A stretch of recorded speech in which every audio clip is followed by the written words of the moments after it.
magkaaging semana po, agom ko po, amay-amay siya nagbahog ng manok.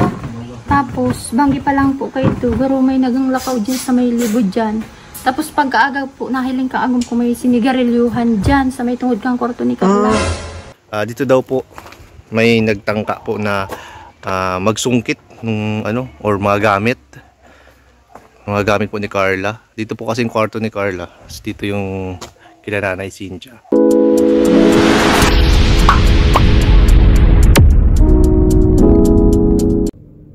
Hello mga kalingap! Welcome back to my YouTube channel. This is Kuya Nel.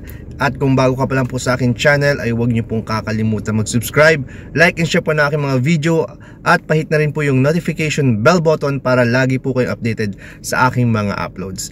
At ayan nga po mga kalingap, ngayong araw po ay may topic po tayo na na nakakagulat sa part po ng family po ni Carla. So ayan, at bago po tayo magsimula ay big shoutout muna po sa buong team Kalingap, syempre sa panguna po ni Kuya Val Santos Matubang, ni Ate Edna, ni Kuya ni Kalingap Rob, K-Boys, Kalingap Partners, at lahat po ng Kalingap Reactors. Pasupport po lahat ng channel And ayan guys, nito nga pong nakaraang linggo ay nag K-Boys on mission po tayo. Kasama po sila Sir Olives, si Ian at si Norman. Doon nga po nalaman po natin ang may mga pangyayari palang naganap nitong mga nakaraang linggo. Hindi natin alam kung hindi pa natin kinamusta po sila Nanay Cynthia doon sa kila Carla po, sa bahay po nila Carla. Ayan, so panoorin po natin yung yung mga video, yung mga pangyayari po doon sa ating pagpunta sa bahay po nila Carla. Anong nangyari bro? Kaya kailangan na talagang mapabakudan yung bahay. Ay siya po? Oo. Itong nakaaging semana po, agom ko po, amay-amay siya nagbahog ng manok. Tapos, banggi pa lang po kayo ito, garo may nagang lakaw dyan sa may libod dyan. Tapos pagkaaga po, nahiling ka agom ko may sinigarilyuhan dyan sa may tungod kang kwarto ni Carla. Kwarto ni Carla, di mo yan po. Sabi ko sa agom ko tamay po kami ibang maisipan. Igpalagan ko po ning, ito po bagang buti. Igpalagan ko ning pako, sabi ko, pag naghiro niya ako pag naghiro niya ako yung itong salamin kang kwarto ni Carla sa bintana, may tao talaga. Pero tapos sabi naman po ni Ate Nora, itong banging ito na naistorya ko sa iya pagkaaga halip pag sa Ate Nora nakaistoryahan kami. May nagduman daw din sa Inda. Sabi niya daw ning manggi sigarilyo ta. May mga sa mga sigarilyo. Yan agom ko po dahil man niya nagsisigarilyo. Tapos yun na po nga nito ang sabi niya, pati daw itong pantiniros anak ko aduman sa may libod na Inda.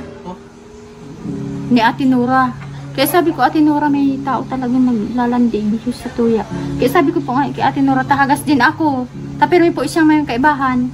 Hindi na lang niya ako itumaturog sa muya. Hello po mga kalingap. So, yun nga po, nandito po tayo sa bahay nila Carla.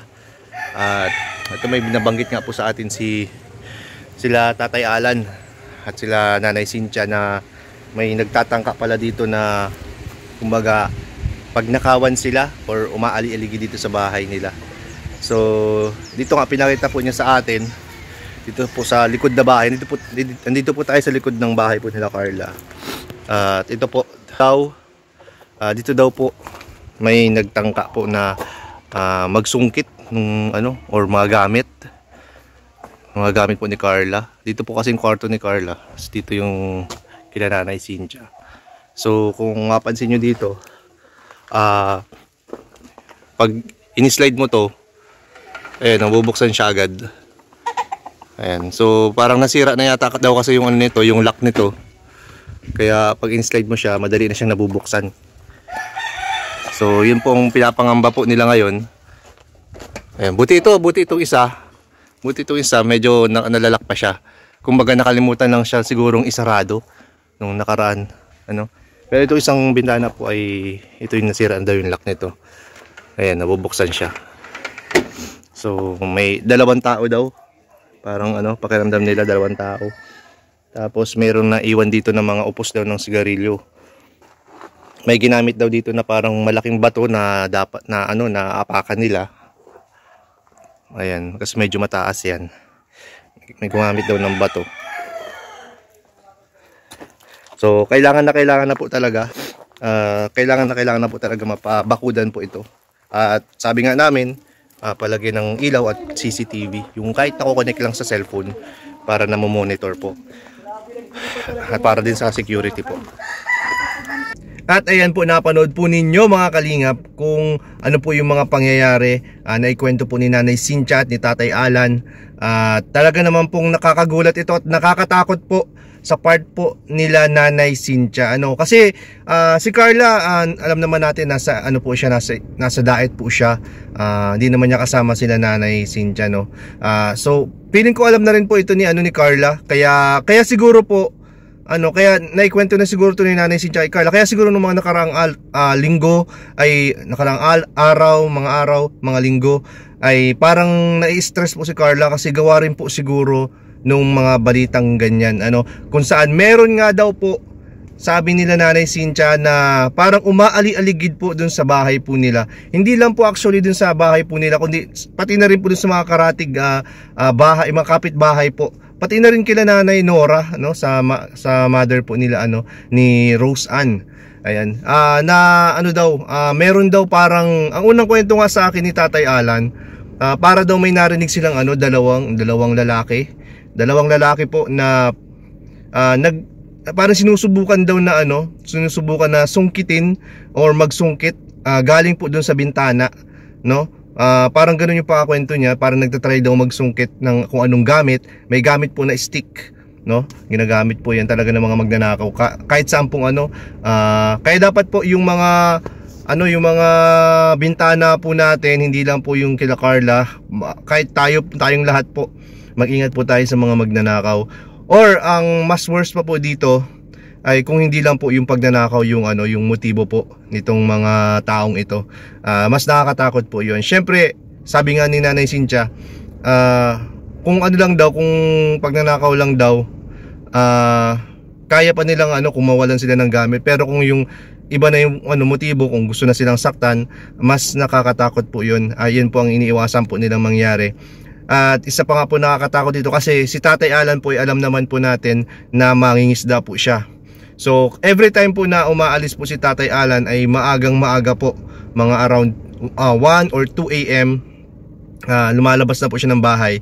So naiiwan na po yung mga kapatid po ni Carla at si Nanay Cynthia na lang doon sa bahay. So wala pong pwedeng protekta sa kanila doon kung sakasakali. Kaya nagdodoble ingat na po sila ngayon pagdating po sa security ng bahay po nila Carla. At kaya nga po guys, pina-follow up na po natin na mapabakuda na po yung bahay po nila para more security, and hindi lang basta bakod, kahit sana mapailawan natin yung paligid para matakot din yung mga taong ito na masasama ang loob.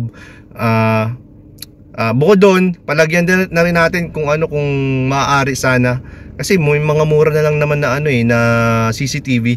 Nabanggit nga po dyan ni Sir Olives. Sir Olives po, sa mga di po nakakaalam, is police po yan si Sir Olives. Active po yan, personal po yan ng police. Sabi nga niya, mas maganda kung palagyan daw ng CCTV, no? May nako-connect naman kasi sa cellphone na CCTV. Mas makakatulong po para mahuli po itong mga taong ito.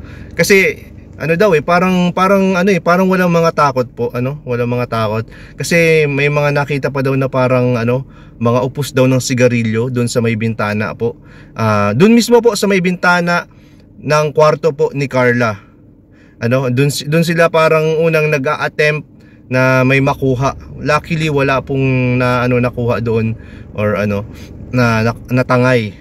So sana po sana na lang ay mapabilis po yung pagpagawa po ng bakod po nila Carla for their security. At buti na lang po at nakapunta po tayo doon, nabisita po natin sila, nakamusta po natin sila kung anong kalagayan nila, at ayan na nga po at nalaman po natin na may ganun. Buti nga po nakwento po nila kasi matagal na rin po kaming halos di po nakakabalik sa sa bahay po nila.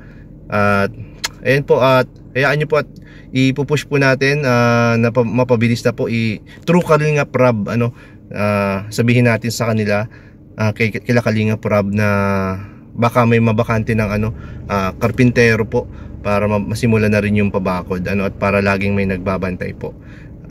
doon po sa bahay po nila. Kasi syempre yung mga matatakot din kapag may mga nagagawang trabahador, no. So yun guys, sana po na-inform ko po kayo ngayong araw na to, sa vlog na to. And wag niyo po sana kakalimutan subscribe po ang aking channel, Kuya Nel, and pati na rin po yung ating mga kasamahan sa Team Kalingap. Ayan, thank you so much po sa lahat. Ayan, papaalam na po tayo. Ayan, sa mapagpalang araw po sa ating lahat. At Jesus loves you. Bye bye po.